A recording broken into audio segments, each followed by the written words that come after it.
Hi, Liv. Thanks again for meeting with me this morning. So, you are the first sort of most junior person that I've been lucky enough to interview so far for the channel, and I'm really, really happy that you agreed to meet with me. Shall we start with you sharing a bit of where you're at in your career just at the moment? I've recently just graduated from Solent University. Was able to achieve a first class degree in sports psychology. Going to be then moving into my masters at University of Portsmouth in September to carry on studying sports psychology. Amazing, and congratulations again on not just graduating, but getting that first as well. You must have been so chuffed with that. No, definitely. If we jump backwards in time, where did your interest in psychology come from? So I was first kind of introduced to sports psychology back in GCSE PE. It was something that was kind of very well, looking back at it now, was very briefly touched upon, kind of just going into kind of that motivation and confidence aspects. And then when I was at Brighton under 21s, I got the experience to kind of work with a psychologist and a sports psychologist while I was experiencing quite a long injury. Um, and because it was at times, obviously, it was really challenging. And kind of that support that I got from them kind of hit me a bit that I was like, actually, this is really interesting and I want to go and do the same for other athletes. Obviously, injury is such a huge thing and a challenging thing that like pretty much every athlete will like experience at some point. And then yeah, from then kind of delved more into it. That's when then I started college. It was around that point where I was choosing what I was going to do at college. Um, Mhm. so kind of then spoke to the teachers at the college that I went to and found out then a little bit more about what I would be learning at the college, doing my A level at psychology. Took psychology A level and then did a BTEC in sport and exercise science, which again included sports psychology aspects. From then just kind of it kept building my interest, I think, more and more. You're learning, obviously, each stage you're learning that little bit more about it.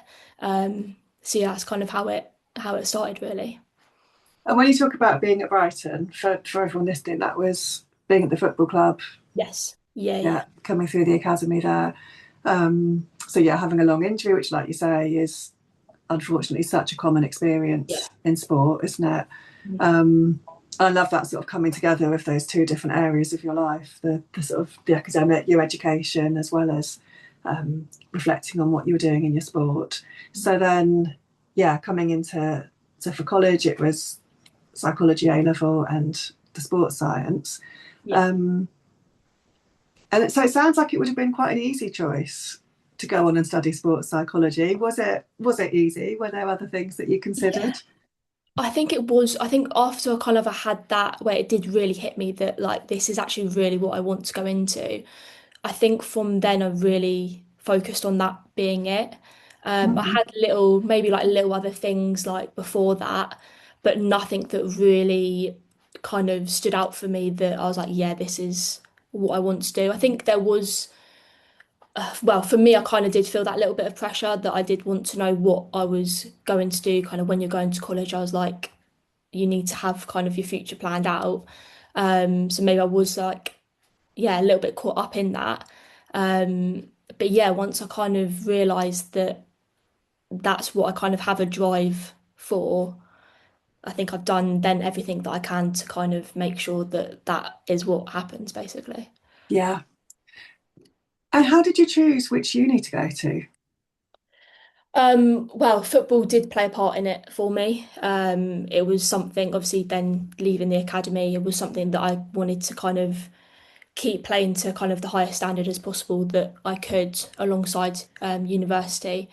Um, so for me, I knew that I didn't want to travel too far. There was a few places up north that did kind of stand out for me, but I wanted to kind of stay along the south as such. Um, after leaving the academy, there was talks about me going to Bournemouth, and I did really enjoy it there. Um, and yeah, that's when Solent in Southampton obviously isn't too far.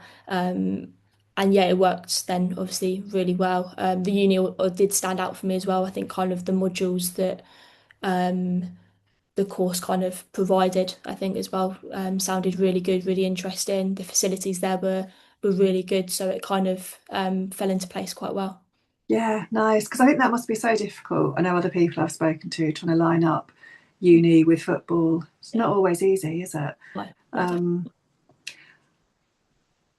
so one of the things that I remember from the olden days when I was applying to uni is that you need to get the graduate basis of recognition for your psychology degree if you want to go on and study psychology further.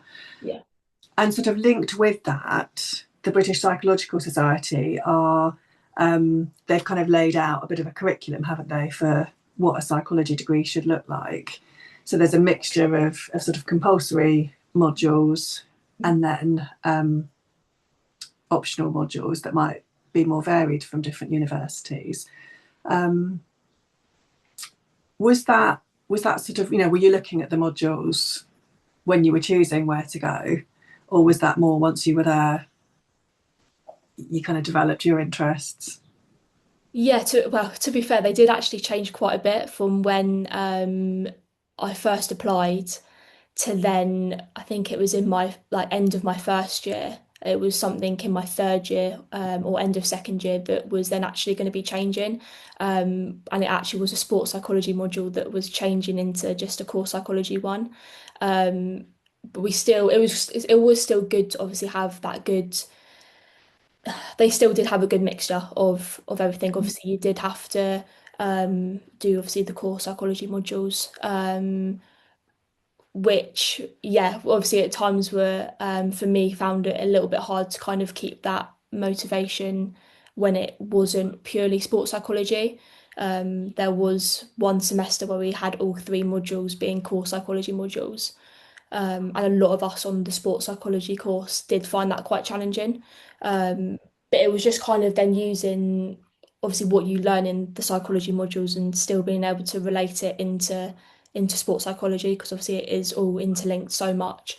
So it was kind of like in my own time, how can I transfer that across to kind of then keep that interest as high as possible, if that makes sense.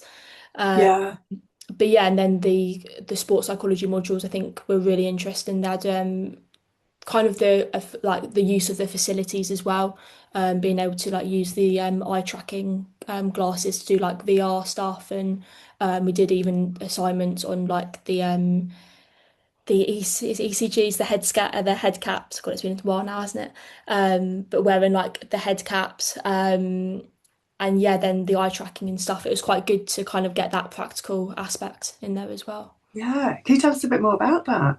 Because Well, I feel like yeah, I've got a vague idea of what you might have been doing with that, but yeah. So we used it was like just a little golf putting um like layer of grass, I guess, and it was using the eye tracking glasses um to kind of then look at people's vision before putting the ball.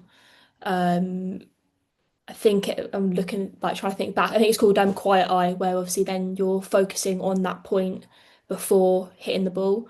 And there's a lot of research on kind of the amount of time that you spend looking at that ball or like the specific part of the ball that you look at before to kind of have a more successful putt, basically. So we were able to use those glasses and VR headsets for kind of like walking the plank and stuff like that. So it's kind of like fun elements in it as well that and just practical bits really that mix it up a little bit so you're not just kind of sat there listening to the teacher or the lecturer like every week. You're able to kind of get up off your seat and interact a little bit more as well, which was quite good. yeah, and probably aligns itself much better to the sort of work that you'd be doing as a Yeah. sports psych.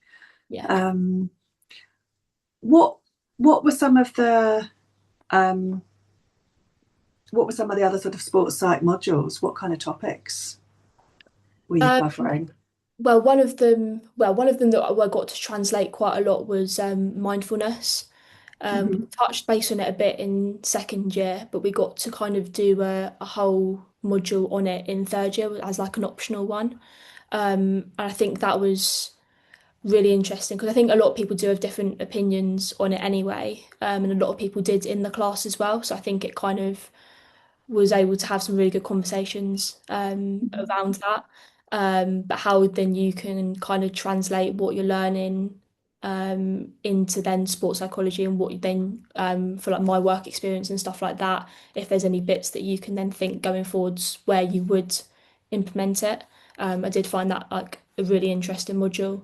And then yeah, you kind of just had like to start off with the core sports psychology module where you're going into kind of the things that you would do at A level and GCSE, but into obviously so much more detail. So it was quite good to have that foundation of it. And then each Yeah, level, you just delve in that little bit more into it, and kind of at each stage you go. So, yeah, no, it was really interesting. yeah. And presumably the kind of overarching theme within all of that was sort of looking at theories around performance, strategies to support people with Yeah, that. Um, you probably remember Sarah Murray from when she was at Brighton. And when I interviewed her for the channel, one of the things she was talking about was she called it me search. I'd not heard that word before and I thought it was brilliant. And I wondered, yeah, I'm interested for you playing football alongside all of that. Um, did you notice that studying sports psychology was helping your performance? Were there times even when it maybe like confused you and got in the way of what you were doing? Like what was yeah, that like? yeah, definitely. It did really help. At the start, I didn't really try to like I guess think too much about it. I didn't want to kind of feel like I like put that pressure on me to know it all. So then when I come across something, then for me to kind of expect to have the answer. But no, it did really help, and it also like helped with me like having conversations with teammates, just kind of in a general conversation way. If there were like feeling something maybe like before a game, we were just kind of able to talk about bits a little bit more. And I feel like my understanding of but also, well, my understanding that there is obviously so many different ways and things obviously don't suit every player or athlete, and things work differently for each person. So yeah, it was good to be able to translate what I was learning into my own performance. I did, oh, and I still do kind of struggle with kind of that stress aspect or kind of like like that build up before a game. But I think I've learned along the way different strategies that that either don't suit me or that actually work really well for me for what I need in the build up before a game. Uh, Yeah, but yeah, I think it did. There was obviously a point that I was like that pressure that like you study sports psychology, so you should know when you're struggling what to do. But I feel like now I've kind of realised that you don't have that shouldn't be that expectation there. yeah. And definitely helped. And I've even like reached out and had conversations with the sports psychologist at the club. Um, yeah, because obviously they're at a different stage to what you are. And yeah, it's that like them conversations then really useful, and it also helps from my point of view of obviously wanting to study and go into being a sports psychologist, actually speaking to one kind of helps learn like how they interact and what they kind of do in one-to-one situations that I can kind of take into into my kind of then thing going forwards. That's a really nice mixture for you, isn't it? Of Yeah. the theoretical knowledge as well as that really practical, hands-on, lived experience knowledge. And I was smiling when you were saying that, how it can feel like because you're studying sports psychology, you should have it all nailed. I've definitely felt the same as a clinical psychologist, thinking about mental health and yeah, supposed to, or I don't believe this anymore, but certainly when I was younger, feeling like that meant I Hmm. should have all my ducks in a row at all times. Um, we're always a work in progress, aren't we? Yeah. Definitely. Um, yes. Yeah. And often I think there can be something in us where we're drawn to this kind of work, perhaps because we maybe need it a little bit more than some people might do, and that's triggered some of our interest. Hmm. So that's been really cool, Liv, sort of hearing about some of those sports psych modules. what with it, and you've said how frustrating it was at times when there was more of the core psychology modules, which were not so much your interest. Um, what were the topics? What was the content of some of those modules?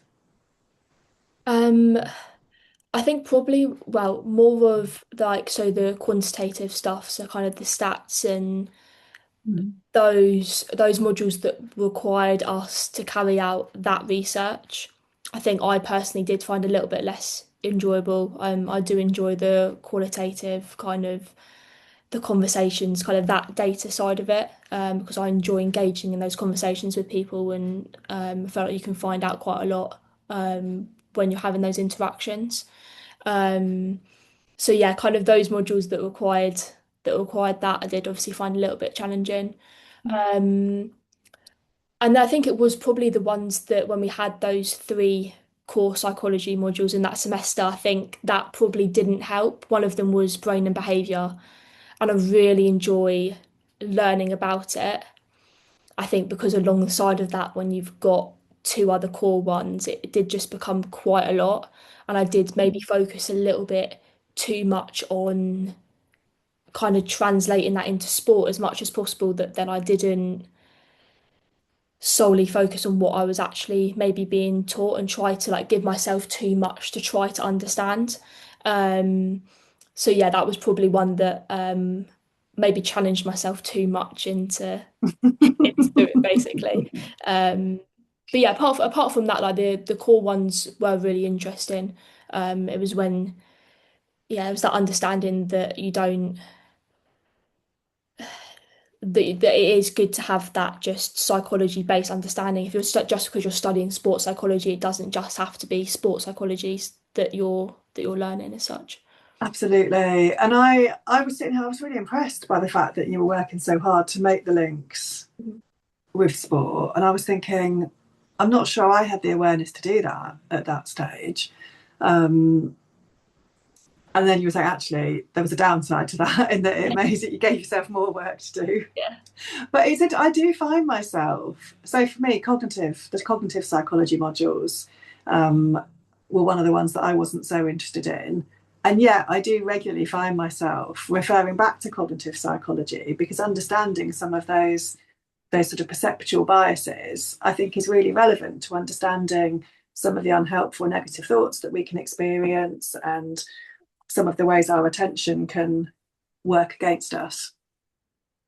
Um, what did you do for your dissertation? So, for anyone that doesn't know, a dissertation is generally quite a big final year research project that people tend to do as part of their degree.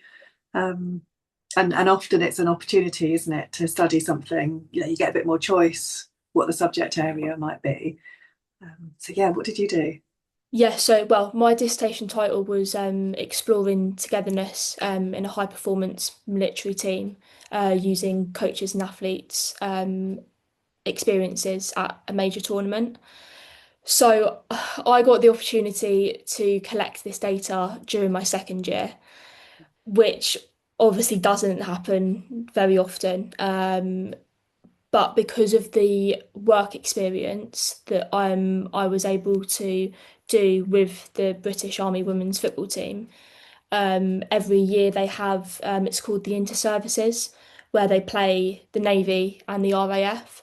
And the whole year they go on camps every month that leads up to this tournament.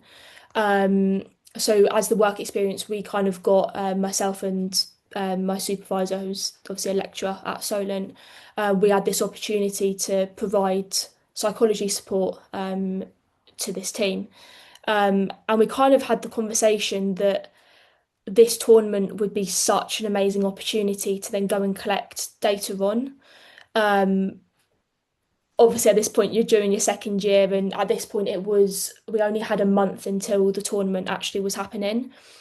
So, thankfully, like the uni were really supportive in us collecting that data. They saw it as a really good opportunity. And obviously, if we waited a year to do it the following year in my third year, I would have only had a month to then obviously analyse the whole data and write up my whole dissertation. So we thought having this opportunity now would be really positive.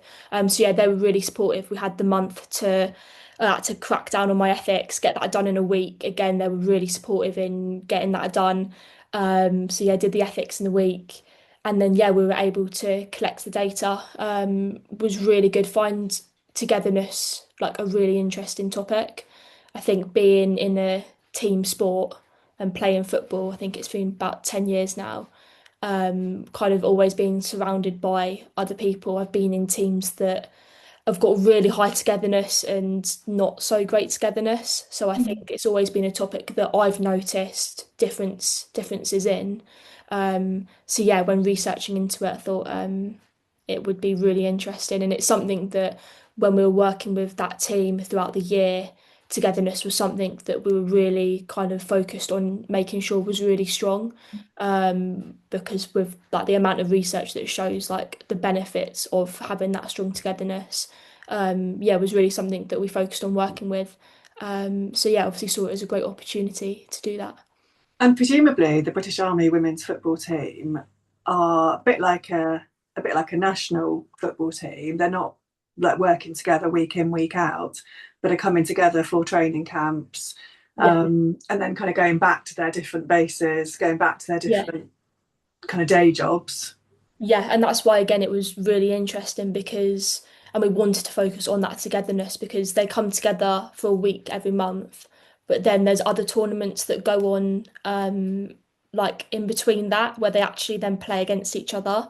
So it is a bit like kind of you're playing for your WSL clubs and then you're going and representing your country and you're playing against then your teammates in that. So it's kind of then another version of that. So that's why again we thought togetherness was a really strong topic because you're playing against each other, but then you really need to build that strong togetherness when you are together. And how did you collect the data? Was this sort of questionnaire study or interviews? So yeah, did interviews, enjoy my qualitative, so wanted to stick it with that. Yeah, so I was able to interview, I think it was 6 players and 2 coaches, um, Mhm. to then yeah, collecting data really on firstly kind of their understanding of togetherness, but then ways that they found that their togetherness, if they did feel like it was strong, how they felt it was strong. And one of kind of the key points that came up and one of the themes that we collected was that the performance psychology support was really that really helped improve that. And then obviously again they were very much aware that the stuff that they said to me there didn't was separate to the work experience stuff that we were doing with them. But yeah, in particular it was the personal disclosure mutual sharing. Um, we sat in massive circle and they all had to share one thing about themselves that maybe the other person didn't, well, people in the team didn't know, and it was kind of their why of why they're in the army, why they're playing football. And yeah, there was a lot of tears during that. It was a really kind of just deep conversation, but a lot of them felt that actually opening up to people and kind of being that vulnerable with each other really then helped build that togetherness. Um, yeah, it was really interesting. I can feel like there's sort of maybe two parts, and I'm sort of feeling goosebumps as you're talking about it. It does feel very emotional, doesn't it? Very meaningful. Yeah. I can imagine there's an element to it on that like personal connection level of sharing something, deepening that sort of sense of intimacy, but also the understanding people's whys. Mhm. Um, Maybe helps you to understand their behaviour in context a bit more. Maybe sometimes enables you to feel like you can give them a bit of slack. Um, Yeah, yeah. Forgive them when needed. Yeah. Are you going to publish the research? We are in like the very early stages of wanting to do that. It was kind of something that having such a good opportunity with my dissertation, we wanted to do more with it, but like before collecting the data, there was more kind of, well, the topic of it we wanted to do more with, but my supervisor had to kind of rein it in a little bit because we thought this looks more like a master's Yeah. dissertation than an undergrad. Um, so yeah, the aim is to publish it going forwards. Yeah, we've been obviously I've had the access to a really unique group. Obviously like kind of their situation that they're in. Yeah, you don't really come across very often. So yeah, it'll be hopefully really good to be able to publish it at some point. And it's interesting, isn't it? Because, like you say, it's a niche group. I've not heard anything about sport in the forces before now. But then that model of coming together, um, sometimes someone's your teammate, sometimes they're your opposition. Like that does carry across, doesn't it, to the national training camps and tournaments. So then in that way it is, I'm sure a lot of what you've talked about would be of interest to a lot of people. Yeah. So I'm going to be watching this space on that. You talked a bit about sort of that work experience, and I know from us being linked on LinkedIn that, well, it looks to me like you have made the most of every possible opportunity um, to get experience in addition to playing as a footballer and doing your degree. What are some of the things that you've been able to do alongside your degree? Yeah, I think firstly for me it was really important to like throw myself out there and say yes to things. I think first year I kind of maybe cruised a little bit and still working really hard, but just being at a comfortable level. But Mm-hmm. it kind of hit me that you're not, for me, I am such a hard worker, but you have to get yourself out of that comfort zone and say yes to things, if you want to kind of really push yourself and achieve what you want to achieve. So yeah, was able to do the stuff with the British Army women's football team. That included delivering workshops during the camp on the topics that we wanted to cover. That kind of stemmed into our work with the parachute regiment company within the army. Um, so they these are people that are jumping off the planes and jumping off the helicopters and such. So they have a kind of, I think it's like a few days, like a course that they have to pass. You either pass or fail. And at that point, there's more people that fail than pass. And they believed that the psychological aspect was so strong into why people were failing. It is like just like reading and watching what they get up to. It like sounds draining as it is, let alone kind of how much you are pushed in that environment.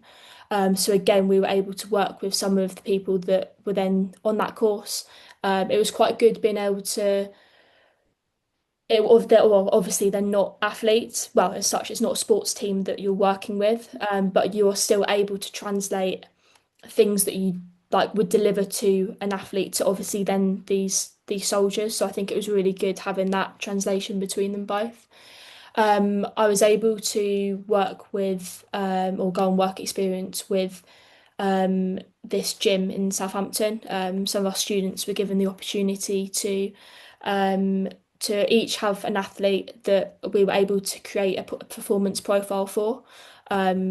I think that was I found really interesting. It was what we were meant to be doing in that module that got removed for us. So it was quite good that we were still able to get that experience. I think working then one on one with an athlete is obviously really important. It's such a good experience. So yeah, that was really interesting. And alongside of that, we were also able to conduct an interview for the person that we were doing this with. For she was collecting research alongside it, so we're able to also do that.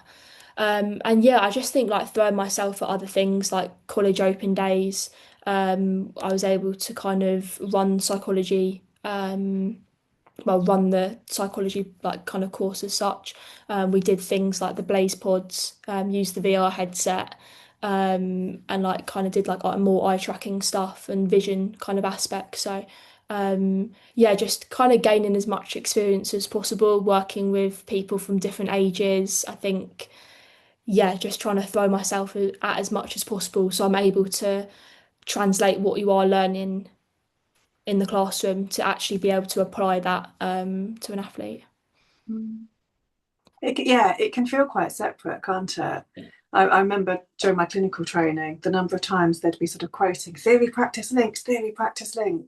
And certainly for me, that wasn't always um, an easy thing to make sense of and understand. That yeah, I could learn the theory, but how to apply that, what that meant, Mhm. that was definitely a different skill Yeah, that I had to work on. yeah, definitely. Um, so yeah, I'm sure it's been super helpful for you as well as strategically. It looks good, doesn't it? Applying for other courses, other Yeah. roles. Um, and I just love hearing your enthusiasm. And just was reflecting there as well when you're talking about the parachute regiment and saying, they're not athletes. That for me was something that I didn't understand until a few years ago, coming to work in sport and with more sport and exercise psychologists, is I didn't realise that sports psychologists don't always work with athletes. That generally their skills around performance, they're sometimes working in business, aren't they? And with performers in the arts. Um, yeah, there's other settings that you'd add to that. God, yeah, no, I think you've covered a lot, haven't you? I think yeah, I think it's just like obviously I said they're not athletes. Obviously they're still very like physically fit like people. Um, but yeah, it's yeah, there's just yeah that difference that of what they're trying to achieve means that you can just carry that stuff across that you would work with like a football player into then the army. I think the army really did kind of open a new world. I think they don't normally let kind of civilians in as such, so it was quite good as well to be a civilian but still kind of get that access to them. And like you touched upon, like the sport within the army actually is such a huge thing. But again, like you said, I was the same. I didn't realize it was such a big thing in the army that and in obviously the navy and the RAF as well that there were so many different sports that so many like soldiers and that will also go and do. Yeah, yeah. So what's next? Well, I'm enjoying my little break in between my undergrad and my masters. But yeah, obviously it is a long road. I think especially when I initially got interested in it, I didn't realize it was going to be such a long road. Um, but I think obviously the more you kind of further you get along with it, the more you understand kind of then the pathway it is to becoming a qualified sports psychologist. Um, so yeah, we'll can carry out my masters in applied sports psychology at Portsmouth. Um, and then yeah, alongside that, just kind of want to get as much experience as possible still. Yeah, Hopefully still being able to work with the army team. Um, and yeah, and we're looking at well, within my job of being just a football coach, we're also now looking at adding more of a psychological aspect into that.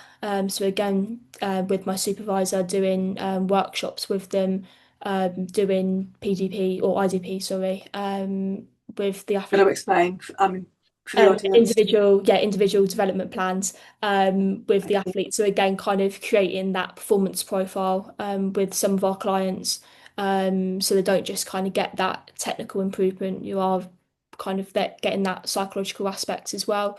So yeah, just kind of being able to translate it and put it into to other areas of what I'm doing really. Yeah. Yeah. And is it a 1 year masters? Yes, we'll be Yeah. doing it for the 1 year Yeah. And full time? full time. Yeah. Yeah. And then are you a sports psychologist at the end of it? Or what will happen next? Of course not. You've then, so my master's would be my stage one, and then you've got to go and do your stage two. where you then are able to do a little bit more supervised work, but you still kind of don't get that title of being a sports psychologist. I think that is between 2 to 4 years that can go across. Um, so yeah, I'm looking forward to that part of it because you do get to you get more opportunities in what you can do. Obviously, you have to be so aware constantly on like your competence and what is ethically correct and what you can and can't either do or say.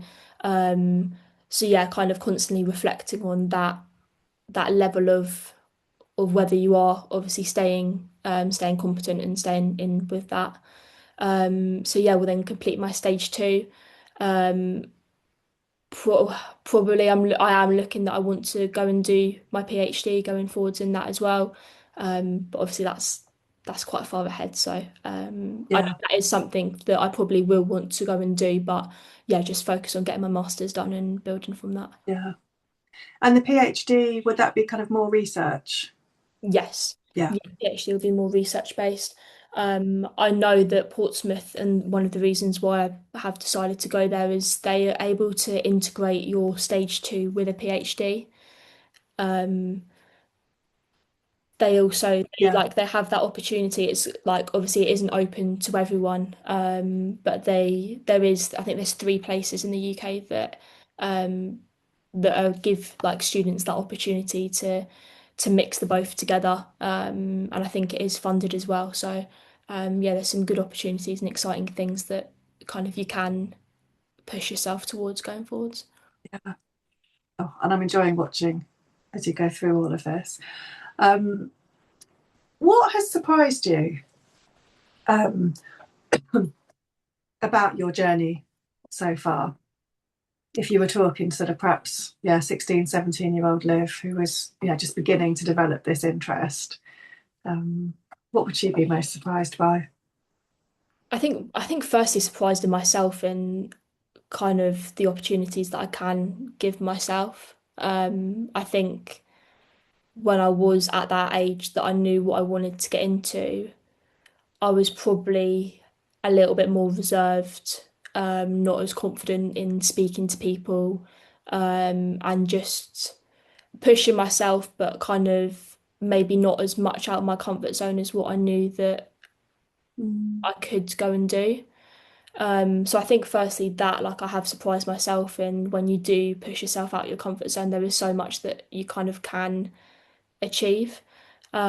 And I think other bits that we touched on really that it isn't just kind of you're learning sports psychology and it's only sport that you can put that into. I think on both ways that you can learn stuff from what you've learned in sports psychology and put that into other areas and you mm, can learn other areas like horse psychology and obviously then put that into sports psychology. yeah, There is so much interlink with it all, and even like when we're talking and we're learning about the mindfulness, you can apply that in sport, but you can obviously apply that in every other area of psychology. Um, yeah, so yeah, I think that's probably really surprised me in just how open and to not stay so maybe narrow-minded in that mm, journey. yeah. And for me, that makes it such a good career because, from my ripe old age, like the work I do now is not the same as the work I did 10 years ago or 20 years ago because we can be continually learning new skills. And of course, the research and the theories are continually developing. And so for me, that makes it really interesting. If it was very narrow and if it did stay the same, um, I think I'd have got bored quite a long Yeah, time ago. yeah, yeah. Um, And I think you can all, and well, and now there's so many other roles that you can kind of translate what you're learning into, kind of the player care roles. Again, is something that I'm really interested in going into as well. Um, but a lot of that kind of now you can feed what you're learning in sports psychology into player care. Um, so yeah, I think there's so many opportunities that you can just take what you learn and apply it in so many different ways. yeah. One last question for you, Liv. What would your advice be to younger students who are considering a career in psychology? I think probably what I've just said, that to say yes to things. Don't Yeah, kind of, I did have that. I probably, like, being honest, I probably was scared of failing. I think that, or not being good at something. I think that has been something that has like driven me quite a lot. Um, but just to say yes to opportunities. I kind of believe that you're given an opportunity for a reason. Like, you wouldn't be given that opportunity if you're not competent enough to do it. I think that's something that I've kind of, as I've gone on, started to really believe, that if that opportunity comes your way, it does mean that you are competent enough to kind of do it. Um, but yeah, to say yes and push yourself out your comfort zone. That's how you can just, I think I've learned so much about myself over the past 3 years at university, just from throwing yourself out there, from learning from the mistakes that you have obviously made along the way. Yeah, I think it's been a really interesting journey, and yeah, obviously looking forward to what's next. love it. I love it. Thank you. Just before I pause the recording, is there anything I haven't asked you about that you wanted to say? Oh, okay. Um, Probably, to be fair, I probably should have said this before, to actually just enjoy it as well. Like, it has been hard work. Um, I have had to work extremely hard, especially to balance football and to achieve what I have with football alongside of that. Um, but enjoyment is so important, because if you're not enjoying it, Yeah, then it isn't, you will end up hitting a point and really struggling. But having that good balance of spending your time with your friends and family as well, I think for me, is then what I've learned along the way is becoming more important, obviously, as well. So yeah, enjoy yourself. yeah. And your enthusiasm, like 100% comes across, and I liked how balanced you were, that there were some modules that didn't really interest you, and it's not realistic, is it, that you're going to have enjoyed every single football training session you've been to and every single lecture and seminar you've been to for 3 years. Like, that's not real life, is it? But what I hear in your story is that you've clearly found your thing, you've clearly found your passion, and like, that doesn't mean that you're going to love it all day every day, but most of the time you obviously do, and there's enough in it to carry you through the tricky bits. So yeah, I stick with what I said before, that I would love to have you come back and talk to me again in a couple of years, and we'll Yeah, see where you've got to. yeah. But for now, I'll pause the recording and just want to say thank you again. Yes, thank you very much.